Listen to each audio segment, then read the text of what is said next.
Spoilers for The Owl House and Amphibia. Do not watch this unless you are all caught up to The Owl House and have watched all of Amphibia, or you don't care about spoilers. October 15 is when The Owl House's anti-penultimate episode, the first of a series specials that will wrap up the story of Luz Noceda and the Boiling Owls, thanks to Zeb, will be released. It was announced on September 15, which is also when at E3 we learned of a title of The Legend of Zelda Breath of the Wild sequel, Tears of a Kingdom. Two pieces of promotional material have been released, and a synopsis that reveals that it's been months since the events of King's Tide in Universe, the explosive Season 2 finale. That means most likely we will start right where we picked off, with Luz introducing Vee and her mother Camila to her friends Willow, Gus, and Hunter and their girlfriend Amity, and recapping the events of the story. Perhaps they'll be fluff like Luz and Amity going on their first date, even if it's mentioned. I'm fine. That really needs to happen. Gus' nerd note about the human realm and Camila being a supportive mother-in-law. Okay, the promo material. Okay, this portal. It reveals that the characters are going to have new designs. Luz, Willow, and Amity are evolving into their beta forms and have grown out their hair a bit. Luz did mention that she wanted to grow out her hair to be just like Ida, and Luz's scar is looking like it will become a permanent aspect of her design, which not only makes her look tougher and reflects on how she's grown from someone who believes everyone is good to someone who acknowledges that genuinely evil people do exist, but thankfully those people are few and far in between. Gus is keeping his hair cut, and Hunter got rid of his antenna. My headcanon is that they cut each other's hair. Vee has settled on a new look. For Vee and Hunter, their character arcs are both about finding their own identities, with Vee having taken the form of Luz and Hunter being the Grimwalker of Caleb. So for both, them get new looks would represent them find their own identity, and Camila has a bat and a grey streak in her hair. With everything her daughter's been through, that would definitely cause Camila to have premature graying, and the Palismans were able to make it to Greyfield. In the background, we have proof that Bellows lives, and he has been able to regain his strength, so it's likely he could be targeting the Palismans in order to consume them.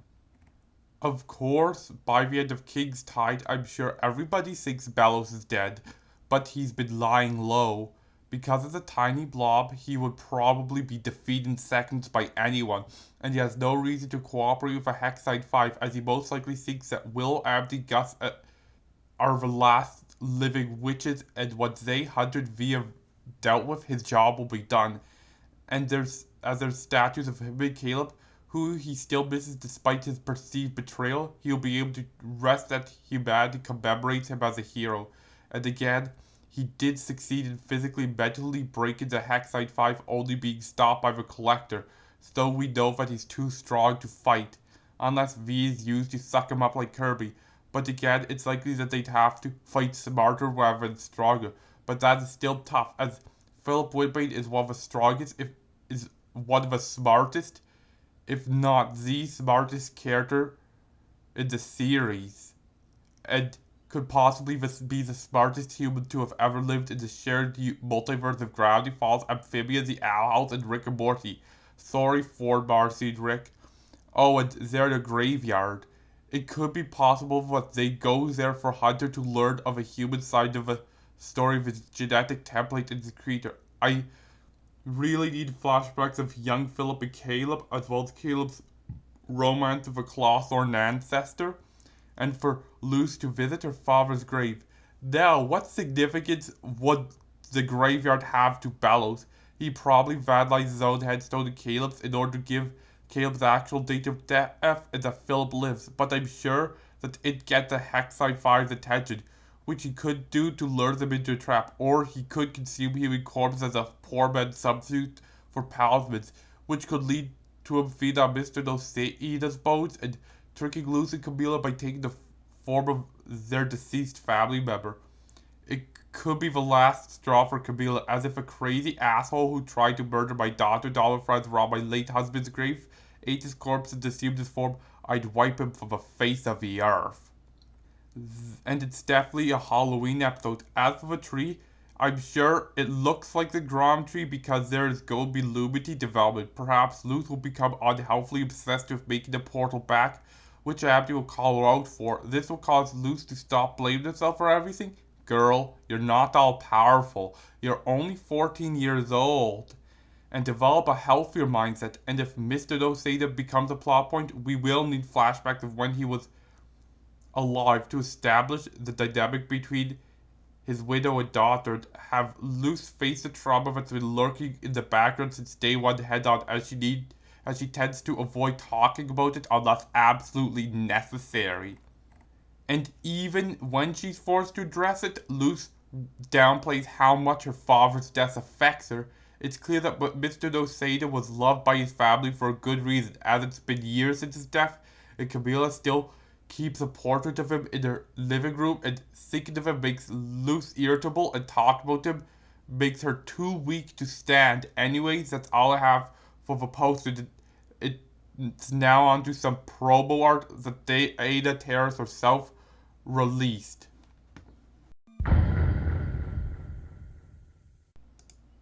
First off, Luz's eyebrow scar has migrated to the right side of her face. Okay, that's a minor nitpick, but we see her clutching the egg, proving that she took it with her to Greyfield, or teleported to her at the last second as she gave it to Eda for safekeeping. She's looking over her shoulder and there's a bird in the sky. While it doesn't give as much information, what can be implied is that Bellows will target the talisman, that talisman in particular, possibly because unhatched talisman eggs contain the most energy. The red blanket Luz is using to hold it, and the bird could be symbolic of Hunter's cardinal talisman Flapjack, which used to be Caleb's. This could be that Flapjack will sacrifice himself to protect the egg, which would complete Hunter's arc of finding identity outside that assigned to him. And that would piss Hunter off to the point where any emotional hangups he had about Bells would be gone. He'd probably kill him on the spot, or at least try to. Sorry, Hunter fans, he's going to suffer even more than before. Or it could be that Flapjack in particular affects what the egg hatches into, because both Flapjack and the egg were talismans carved by a clawthorn for a human. And as it's possible that humans will make magic stronger by their mere presence, Flapjack and the egg are the two most powerful talismans that aren't the Batqueen, who belong to a god. Either way, it's not looking too good for Flapjack. There's not much that can be gathered from this artwork, so now I travel in the realm of speculation. Beta Luz used a baseball bat with glyphs attached, so Luz might make some sort of glyph-based weaponry, like bullets with glyphs carved into them, so they do stuff like ensnare people with vines, set them on fire, encase them in ice, or blind them with a bright flash. Or it's possible Camila will die, rip MILF, rendering Luz an orphan, which would end her ties to a human realm, as she doesn't have any siblings. Her father died in the pre-series. It's unknown if she has aunts / uncles / cousins / grandparents that could take care of her, and Luz would take her mother's bat, slap some glyphs on it, beat Bells to death with it, and return the boiling odds to Bad of a Collector. Or Flapjack could be used to destroy Bellows. Luz would make C4, Amity would attach the C4 to Flapjack with the Abomination Goo, Gus will use a delusion to hide the C4, and when Bellows grabs Flapjack, Hunter will detonate it, and while Bellows is weakened, Willow would use her plan to absorb Bellows, kill the last witch hunter. Even though I prefer Bellows to be like, "You can't defeat me." Then Luz says, "I know, but she can," and Camila jumps onto Bellows' Hunter V, who sucks him up and digests him. Another possibility will be that Bellows won't die just yet, as in the original 3-season run, they were going to have a collector, but he was added and the story was rewritten in order to make up for the fact that season 3 was going to be a trilogy of double-length specials. Possibly they defeat Bellows, but he hitches the ride back, outraged that the Day of Unity failed, and tries to collect the collector's power. Everybody will work together to kill Bellows, this time for good, and the collector is possibly redeemed because the collector isn't as evil as he is a godlike being who doesn't understand the moral ramifications of his actions. And Bellows works as a rival to Luz better than the collector, as both Bellows and Luz are humans who enter the demon realm, learn glyphs, and influence the world and the people around them as they played out a childhood fantasy. The difference is that Luz idolizes witches, vows individuality, it is an unyielding light. It's literally in the name who brings out the good in others, and if not, their inner truths. While Bellows was raised to despise witches and the miasma that corrupts others, enforces conformity, and buries the truth. I would really love a flashback that recontextualizes Philip's obsession with a witch hunt, as well as Caleb's challenging of them. I'm thinking that Philip is naturally left-handed, but as that was looked down upon in his time period, he learned ambidexterity in order to pass as right-handed and became a witch hunter, hoping to prove that he is on the side of God. However, everybody he grew up around, including his own brother, who he killed, has been dead for centuries, but the mentality lives on.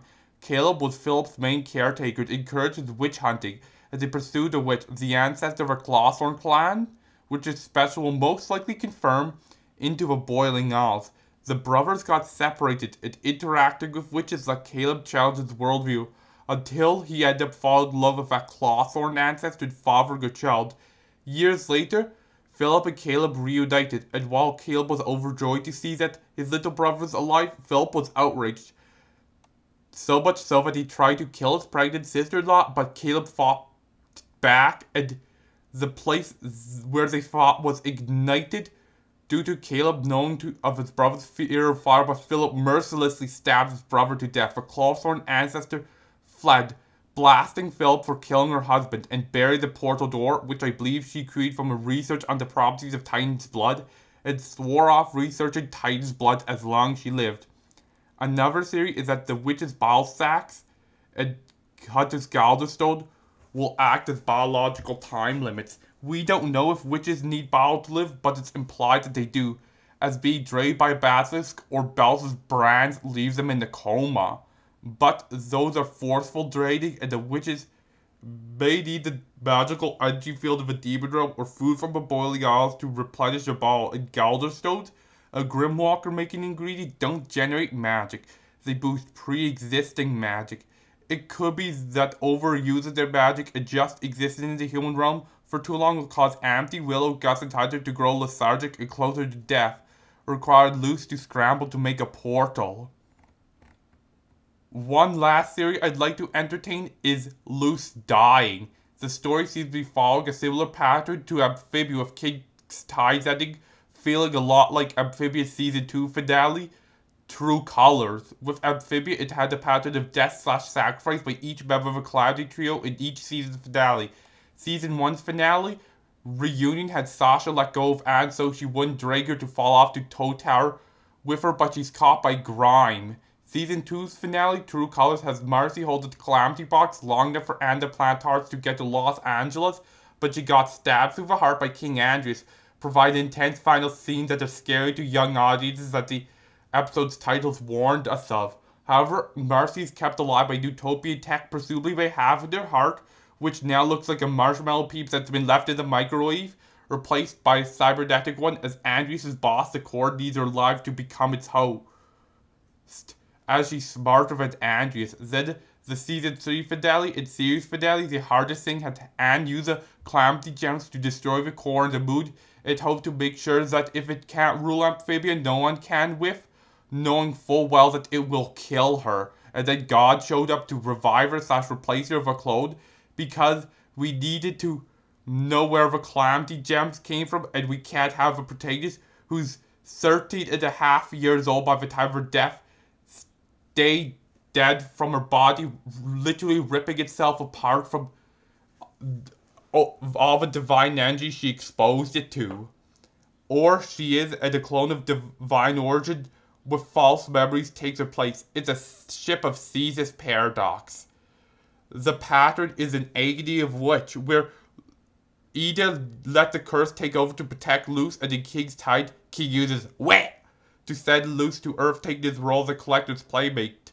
Season 3's final battle will have Luz do something that will save a boiling isles, but knowing that it will kill her, and it will be revealed that Hunter/King/someone else pulled her out at the last second, leaving Luz injured, possibly permanently, but alive, or it's an illusion decoy made by Gus, or possibly even Adrian if he becomes a good guy/temporary ally, and the real Luz is safe, or Luz legit dies and is somehow resurrected, because we can't have a level 40-year-old protagonist we've been following for 2.5 seasons stay in the ground, can we? And that's all the series I have. And that's all I have to say about the promo material for the first special of Season 3. Thanks to them. Please like, subscribe, and share for more content. Comment your thoughts in the comment section below. Tyson out.